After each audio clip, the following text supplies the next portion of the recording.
friends and neighbors. Welcome in the light, where laughter's the answer and hearts are shining bright. With calloused hands and wits, so razor sharp. Let's praise a place where love ignites the spark. Hello, friends and neighbors, and welcome to Sunnyside. Well, I got to tell you, I'm a little late coming out with this episode because I'm just a little under the weather, to be honest. Maybe you can hear it. Got a cold, big deal. But it just is, I don't know, I'm not feeling quite right, and that bothers me. So I know the best thing to do, besides, take a little Dayquil during the day, a little NyQuil at night, a little, a little medicine to make sure that I can, keep breathing and all that stuff. That is just go out and work. Go out in the fresh air and do something useful. And that's my plan, because I've got other plans that I need to continue to accomplish. And so that's why I'm a little bit, just wanted to stay a little bit longer this morning before I started the broadcast for this week for the Sunny Side of Life. Thanks for understanding. Got a couple of things I want to talk to you about today. First of all, congratulations to the Seattle Seahawks, the Super Bowl 60 champions, world champions. We're the only country that plays football that way, but we're the world champions every year, and it's pretty awesome in the Super Bowl, and this year it belongs to the Seattle Seahawks. Congratulations to Sam Darnold and his crew. They just had a fantastic defensive game both ways, actually, but the Seahawks came through. Now, I got to tell you, I watched the Super Bowl, like probably maybe many of you did, but I didn't care who won, to be entirely honest. I like the city of Boston, I appreciate the Patriots. I like the old Tom Brady days. Not a Patriots fan necessarily, but I do like the AFC, and this year the NFC won with the Seahawks, so congratulations to them. Not a huge fan of the city of Seattle. I don't think their coffee's that fantastic, and I can't stand grunge-style music from the 90s, but they just played a heck of a lot better game, and it's nice to see a guy like Sam Darnold, who was rejected by the Minnesota Vikings, go on to become a Super Bowl champion. I just wonder how many former Minnesota Vikings were let go and went on to do much, much better things in other programs. Probably a lot, because it seems like that's their curse. But overall, pretty good game. And that's really all I have to say about it. I'm not a fan of either one. In fact, I wasn't even entirely sure that it was Super Bowl weekend. And as a football fan, you think I would know that, but I'm not a true definition of the word fan, which is short for fanatic. I'm not a fanatic about really much of anything, but certainly football is my favorite sport, even though these two teams are not in my wheelhouse. And so I did watch it. Heidi and I watched it, and we didn't attend a Super Bowl party. We had a little homemade pizza, and I might have made a black and tan or two, and just watched the game and enjoyed it. I also enjoyed both halftime shows. This is the big hubbub, I guess, about the Super Bowl this year is that because the Super Bowl, the NFL decided to have, what's that guy's name? I don't know. I can't think of his name. Whoever the Spanish guy is, and I don't care. I mean, I'm not even going to look it up because it doesn't matter to me. It is, if I was on a Caribbean cruise, like a Royal Caribbean cruise, that would be an excellent show because it was very festive and very Caribbean and very Latin American and very Spanish. And it was like watching a show that you'd see on Royal Caribbean, for example, which you've been on many times. And I thought that the production value was quite good, and actually one of the better versions of production that I've seen at a Super Bowl halftime show. Coming from the sticks of Iowa, I kind of appreciate it's not a cornfield setting, it was a sugarcane setting or whatever, and so I appreciate that.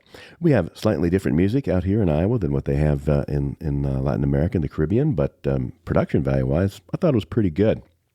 And I didn't understand anything that they were talking about. Why? Because it was in Spanish, and I don't speak Spanish. So, and most of America does not speak Spanish either, so we don't care. But the wise and intelligent folks at the top of the NFL, these are the same type of folks, by the way, that told us Cats was a good musical, and that we should all see it. And if we don't get it, then there's something wrong with us, not them.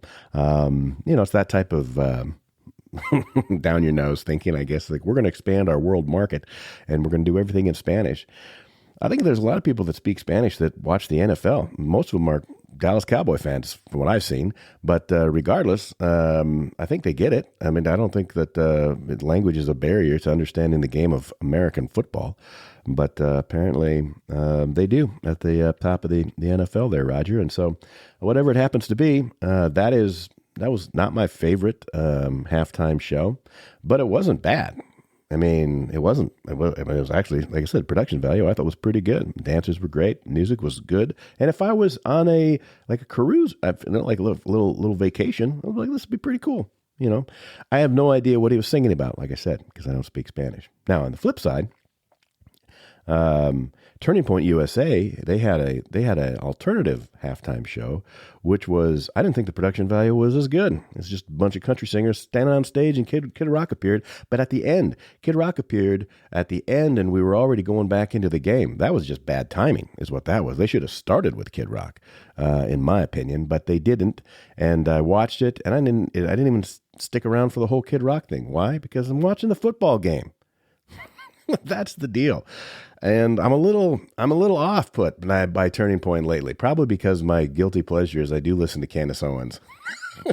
She's a little nutty, but I mean it's kind of fun to listen to her, and so I'm just a little put off by Turning Point, and I'm not sure what's going on over there, and I just feel like I'm a country music fan. And I can look. I've sang a Johnny Cash show to prove it, if I guess I have to, and I love all those that type of music. But there's more to America and being patriotic than country music and rock and roll. I'll tell you that right now. Like I listen to all kinds of amazing music, and our history lets us appreciate all kinds of music. So I don't quite get where, I don't think that one group of people has the corner on the market for patriotism. That's a dangerous thing to fall into. A real pit, I would say. And I love country music, and I've been to Nashville several times, and probably will keep on going and all of that. But I also can be a fair critic of country music too. I mean, it is like probably, if rap music is known for perpetuating the value of, say, marijuana, I mean, country music is like the best at perpetuating alcoholism. I mean, it's like if you're not drunk and you're in country music, I'm not sure what you're singing about. And so it's I don't know if that's more patriotic than marijuana or what, but I'm not sure. There just wasn't a lot of variety to it. I didn't think the production value was that great. It looked like a Treetown country music festival, which is something we used to do here in Forest City. That's a big country music festival. So it's a big stage and lots of lights and fire. A lot of fire at the beginning. A lot of fire. Seemed kind of, I know that's just a thing that you do for big shows, but on the one side, it was bright and shiny in San Francisco, and you had, good production value with cane fields that were moved in, which is always cool, and dancers in light colored clothes and, kind of a tropical feeling. And then on the other hand, you have like sort of cowboys. I don't know if they've ever ridden a horse, and then lots of flames shooting up in the air. One seemed visually more appealing than the other. I mean, I don't know what the Christian value of shooting flames up in the air actually is. It sends off a different vibe for me, but I watched both at the same time. I'm not trying to offend anybody, but I don't really care if you're offended or not. I'm not trying to do that. If you look at I was watching the Turning Point thing on YouTube on my phone, and I had obviously the halftime show from NBC on the TV, and I was just watching both. The most exciting thing of it for me was watching the number of views. Now, I was just watching it on Turning Point on YouTube. I know there were other venues that were covering it for some reason. The Daily Wire had it running on their show. They're desperate, I think, to continue to be relevant. And then there were other places that you could watch it. But I was just watching it on YouTube. And YouTube is nice because it shows you how many people are watching at that moment. And so it went from 876,000 at the very end of the second quarter to, I think it topped out at like 5.7, maybe 6 million people watching. 5.7, I think, is what it was on that particular channel at one time towards the end of the show. But then once you go back in this third quarter starting, guess what happens? It it trails off. That doesn't mean that people don't go back and view it. So now I suppose if you went to YouTube and looked at the Turning Point halftime show, it would say millions more than that. But at the time, 5 million people. I don't know how many people watched the Super Bowl. I anticipate that it's a lot, but I don't know. I don't know if it's 30 million. I don't know if it's worldwide. If it's 100 million. I don't know how many people watch. But if there were 5 million people, almost 6 million people watching it in that small window at the same time, then it would go up at, like 100,000 to 200,000 at a time. And the biggest jump happened when I guess a couple of minutes into the halftime show on NBC. So at the actual football game, the real halftime show, when two Latino guys were grinding, then you saw a big jump to the Turning Point one. Like it went from, I don't know, like 1.2 or 2.3 million to like 3.4 million. Like a million people just said, that's not what I want to see. No, thank you. And so I don't know what there is to learn from that. I doubt that the NFL will learn anything. They are convinced that they are the smartest people in the room in everything. And we continue to pay for it. High price tickets, and we keep buying jerseys. Although if you're a man, you shouldn't buy another man's jersey because you're not his girlfriend. But if that is the case, we just keep paying for it and keep supporting it, and we're suckers in that regard. But we can also be suckers on the other side too. And I'm just a little suspicious of Turning Point. They raised $250 million and very quickly after Charlie Kirk was assassinated, and just where all that money goes and what they do with it, I'm just not sure. And people are, given all kinds of crazy theories on as things continue to develop, and we try to figure out what happened and how it happened, and what's going on over there at that organization. But I don't buy that any organization or any political party has got the corner on the market when it comes to Christianity, faith, freedom, or love of country. You can put that in the box and send it away because it's not accurate, and it's dangerous to fall into that trap. I'm pretty sure that my side is more better than that other side, which is how you continue to be ruled over mentally and physically. So anyway, because of that, it leads me into another thing that I want to talk about. Done talking about the Super Bowl. Next year, I probably will have to think real hard about who even won the Super Bowl this year. That's how it is. I can't at the top of my head remember who won the Super Bowl last year. And that's just the way the cookie crumbles. We can all remember who won 1985, of course, because, Super Bowl shuffle. But anyway, I do want to talk. I'm going to make a recommendation for you, since we're talking about organizations and liberties and things like that.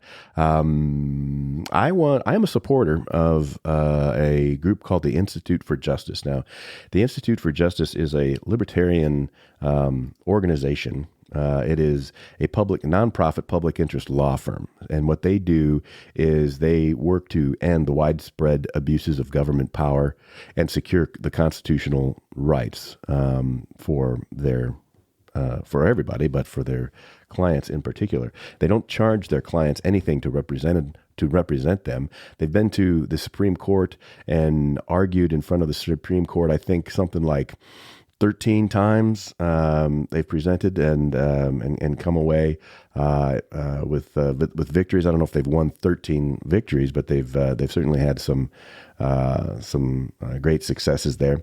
And I just like the Institute for Justice because it's very it's right up my alley. Like, I don't like government overreach.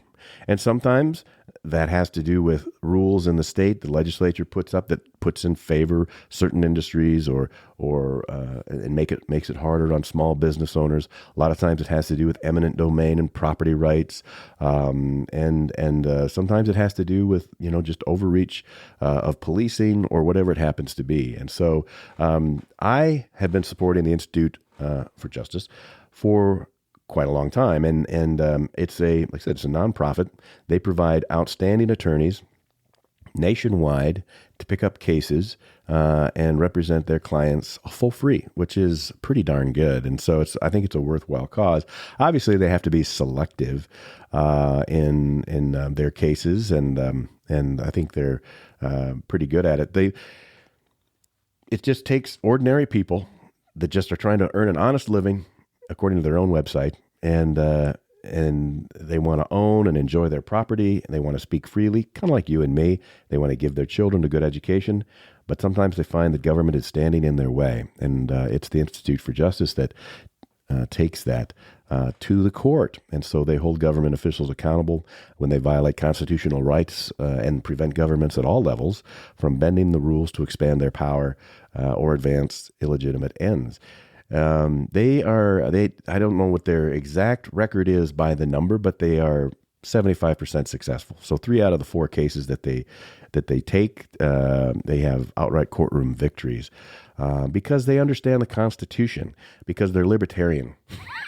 I don't know if there's another party that understands the Constitution better than the Libertarians. Now, this is not a Libertarian Party group. They are apolitical, but their values are very libertarian, very constitutionalist. And so I think you can like them if you're a Republican. I think people like them that are Democrats. And it reminds me of when I was earning my degree in liberal arts, of what it was that you're supposed to be arguing for, that you may not like what somebody is saying, but they have the right to say that. You may not like what they're doing, but if they're not violating the rights of another human being, they have the right to do that, and you can go stuff it.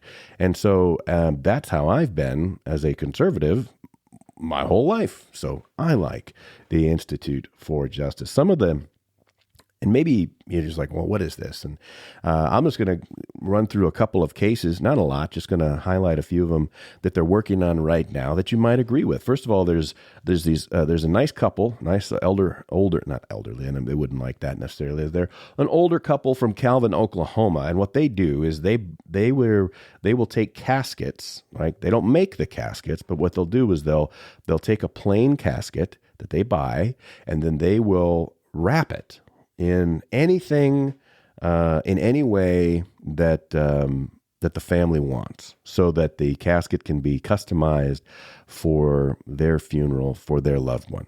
That's what they do.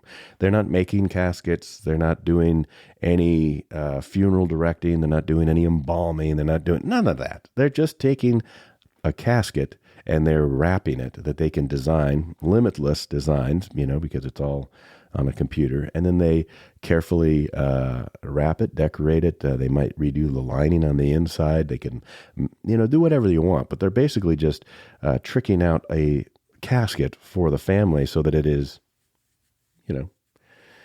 unique to their loved one who is going to be in it.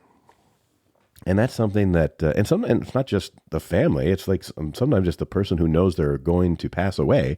They say, I want my casket to be like this.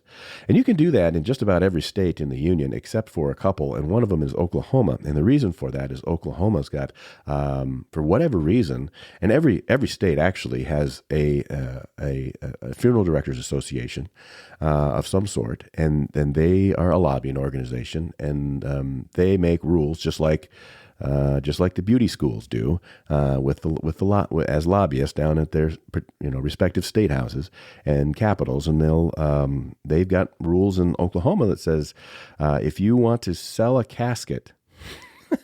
If you want to sell a casket in Oklahoma, you have to be a licensed funeral director, and you have to go to school for that, and then you have to spend another year, which is a couple of years. Funeral director is only a 2-year school, and then you have another year where you have to be an apprentice to a licensed funeral home director. You have to have lots of hours, lots of experiences. You have to have, if you want to sell caskets, you have to have an embalming facility in your business, which is not what these people do, and on and on and on and on and on, which is clearly stupid. And so this couple is not allowed to do business. They can't sell their caskets in Oklahoma. Now, they can make their caskets and sell them everywhere else, but they can't sell them to people in Oklahoma, which is why the Institute for Justice has taken up their case. And their name it's Candy Mentick and Todd Collard, and they run Caskets of Honor, which is a small family-owned casket company. And people from all over the country order their caskets, and but in Oklahoma, the mafia of the funeral home directors has got a lock on the legislature, and so it's the Institute for Justice that is taking that up for economic liberty, First Amendment, occupational licensing, commercial speech, a whole bunch of different things. And they are moving forward with it. This is something that is happening right now. In Maine, this is something that does happen. There was a young man who was leaving school they have lunch break. And you can have open campus, so they leave. The kids leave for open campus. They go get lunch somewhere, and there's a 16-year-old kid who's leaving Deering High School in Portland, Maine, and he's going off campus for lunch, which is normal and allowed and not a big deal. He's going to go to McDonald's, and then all of a sudden a SWAT team passes by, and it's not funny, but they're fully loaded for bear, and they hop out, and they are looking for a different guy, turns out, of course, who lived in the neighborhood, and he was suspected of some minor burglary, which normally I don't think you send a SWAT team out for minor burglary, but they did in Portland, and they picked up the wrong kid, the wrong guy. They realized that it was the wrong guy, but they arrested him anyway. At least they detained him, put him in cuffs. Obviously, they did all of this at gunpoint, like SWAT does. And he had to lie down on his stomach, put his hands behind his back, the whole deal. And in this case, you have cameras from the police officers, and the officers are like, "Ooh, I don't love this." Like, they realize they got the wrong guy. They detain him for a little while. I mean, the whole thing is probably less than 10 minutes. All in, all said, all done, and then they let him go. Boy, they shook this kid up though pretty good, and so the Institute for Justice is now involved with that, and it's not like they're out there seeking police officers to chase down or anything like that, but that's wrong, and the law says, okay, this is what they're arguing. The Institute for Justice, the Fourth Amendment requires that once officers realize they've detained the wrong person, they must let him go. And beyond that, the Institute for Justice doesn't believe that you should use dangerous military tactics against suspects of minor crimes who are nonviolent, which seems reasonable to me. So that's happening currently. That family has teamed up with the Institute for Justice to file a lawsuit. They want to hold the officers responsible in court to guard against this nightmare from happening to another family. We'll see how that goes. Another one that's happening is there's a soup kitchen, and this is in, I don't know how to say this, Wenatchee, I don't know how to say it. It's in Washington, the state of Washington, and it's a soup kitchen that was started by the Lighthouse Christian Ministries. Lighthouse Christian Ministries, several years ago, about at the time around the pandemic or a little before the pandemic, back in the early 2020s, they found a neighborhood that was industrial. They worked with the city of Wenatchee, how you say it, and they created a soup kitchen so they could feed the homeless in the area, which there was obviously a need for that. And they spent $1.6 million of the church's money to renovate a warehouse, turn it into a modern, properly licensed, city-approved soup kitchen. And then what happened was there were some folks that were politically connected who said they just wanted to get rid of nobody wants homeless, but they want the homeless problem solved, but they just generally don't want the homeless people in their neighborhood, and they just want to get rid of the homeless people. And they looked at this place that was it is a church, Lighthouse Ministries soup kitchen, and they said, well, this is a group of people that they're just keeping these homeless people around here. And so the city's caved to some pretty good political pressure from those folks, and they started coming up with all kinds of bogus reasons to shut them down, which they did. They shut them down. They cited all kinds of little things and blamed them for all kinds of police calls and even things that had nothing to do, with the homeless people, actually, like, a couple of, car accidents in the neighborhood, nothing to do with the homeless people. But all these 911 calls are all apparently tied to this particular ministry and their soup kitchen. And so again, Lighthouse joined with the Institute for Justice. They're going to fight back for their property rights and the right to help those in need. Because at the end of the day, cities don't get to weaponize zoning laws to appease influential neighbors or punish charities that are serving unpopular people in some people's eyes. So the Constitution doesn't allow that, and Lighthouse is asking for a federal court order that Lighthouse can reopen its doors for this soup kitchen. I like stuff like that. I like... it's like every movie, where there's like a bad person or a bad group of people, and they're always got their own nefarious, selfish interests and things like that. But they're usually, maybe they're the town elders and leaders and things like that, and they're up to nothing good. One more that's happening right now. And it's McKinnon versus Hernandez. Now, this is down in Dallas, Texas. So they're all over the place. And this is a question that I've always wondered about, immunity.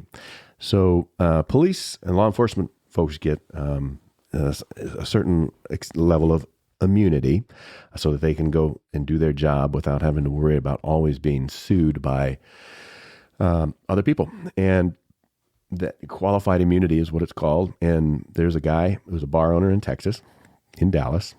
He owns a bar. I think it's called the Green Elephant or something like that, or I don't know. I'll find it. But anyway, his name is Shannon McKinnon.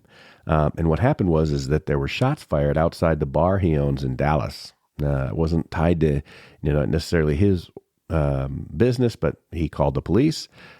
He picked up the casings that he found in the parking lot and he gave them to the detectives and the authorities. But then what happened is this same guy, Shannon McKinnon, got charged with a felony crime of tampering with evidence after a detective from the Dallas Police Department named Genaro Hernandez got himself involved in the case, even though it wasn't assigned to him. And what happened was Hernandez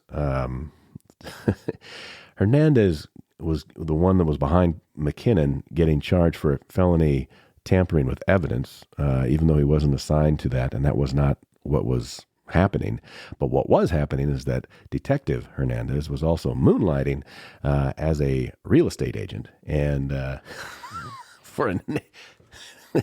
and they kind of were interested in the Green Elephant. That is what it was called in McKinnon's bar. And so all of this happened. Anyway, prosecutors then, what they did is they realized that was a problem. And so in the interest of justice, they dropped the charges against McKinnon. And then McKinnon turned around and he sued Detective Hernandez over violation of his rights under the Constitution and Texas law.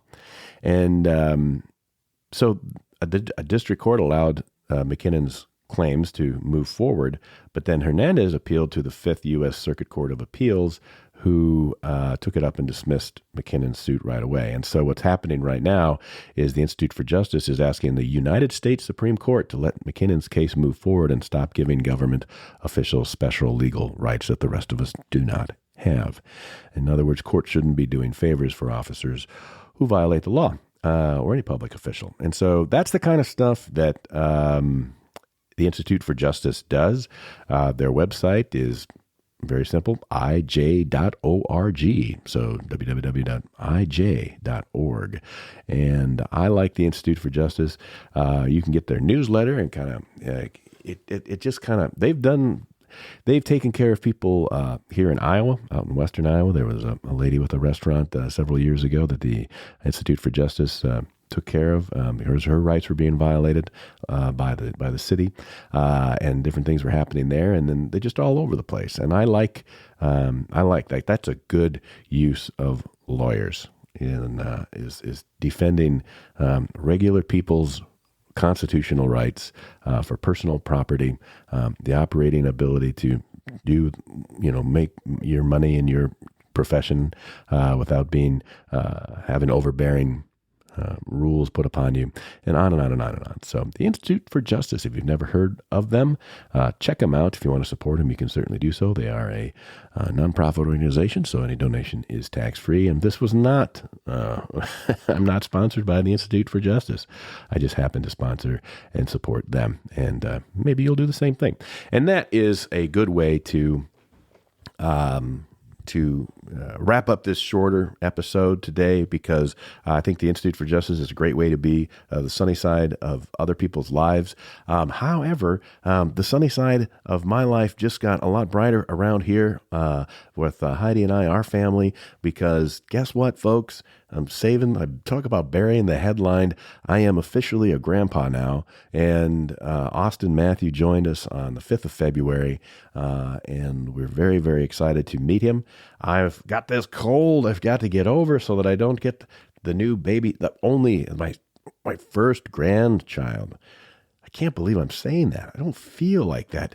I don't even know what that means. I've talked to other. There's like a growing cadre of grandpas that they've become grandpas in the last year or so, and they're in my circle, and we're all kind of reaching that time frame, and it is it's life changing, and I'm waiting for it to sink in, and I think it'll sink in when that little boy is sunk into my arms and I hold him without a cold and without a way to get him sick. And mom's doing well. Dad's doing well. Their life is about to change, or it has changed now significantly. And so the only complaint that I have was that things started for them like 2:00 in the morning, and they notified us of what was going on. And then we talked to them like, 8:00 in the morning after that. And then our son Tate just kind of explained what the process was going to be for the day. And so we understood, if this happens, then they're going to do that. And if this happens, whatever. And then he did not call us until 8:30 that night. So it's like all day I'm working on Henhala. I'm thinking about this. I'm just like, what's going on? What's going on? And he calls us at 8:30 and says, well, the baby's here. He's fine. And all of this stuff. And so we're very excited. We thought the baby was just like born, and like you make that call right after within the hour. No, the baby was born at 12:30 in the afternoon. He calls us 8 hours later. So, he could have sent a letter through the post office, and it would have been about the same time. Anyway, that's the only complaint. We have to work on updating our communications in the Thompson family a little bit. But as soon as we got that information, we started spreading the word and letting our family know what was going on and our friends know. And it's just very exciting. So God bless Austin Matthew, and God bless Tate and Miranda. And thank you for your prayers and support. And we're just thrilled, and we can't wait to meet him. And so it'll be an exciting week for us too here at Sunnyside as we look forward to that introduction.